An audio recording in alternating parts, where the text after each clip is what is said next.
I was reading in Ezekiel chapter 43 this morning, and how just an amazing description in verse 2. It says, "Behold, the glory of God of Israel came from the east, and his voice was like the sound of many waters, and the earth shone with his glory." And I thought, wow, I can't even imagine like just the sight and sound of what that would have been like. But it was verse 3 that really got me. It was how Ezekiel responded. It says he fell on his face. And I thought, there's boldly, people will say kind of arrogantly, when I die and go to heaven, I'm going to ask God, whatever, how did he did this or why he did that. And that's not even true. Like over and over in the Bible, there's countless examples how guys would be experiencing encounters with the Lord or with these angels, and their response is always the same. They fall on their faces to the ground.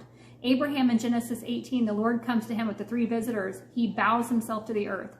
And Lot in Genesis 19, he sees the 2 angels and he bows with his face to the ground. And Balaam in Numbers 22, when he saw the angel of the Lord and he bows all the way to the ground. Joshua in Joshua 5, he encounters the captain of the host of the Lord and he falls on his face to the earth. He bows down. Even the disciples in Matthew 17, when the voice of God spoke to them, they fell on their faces and were terrified. These guys didn't interrogate the Lord. They respond in humility before a holy God. That's the response that's commanded, and that's the response that's automatically given. The end of 1 Corinthians 13:12 tells us, now I know in part, but then I'll know fully. So there's no need to ask because we're going to know the answer.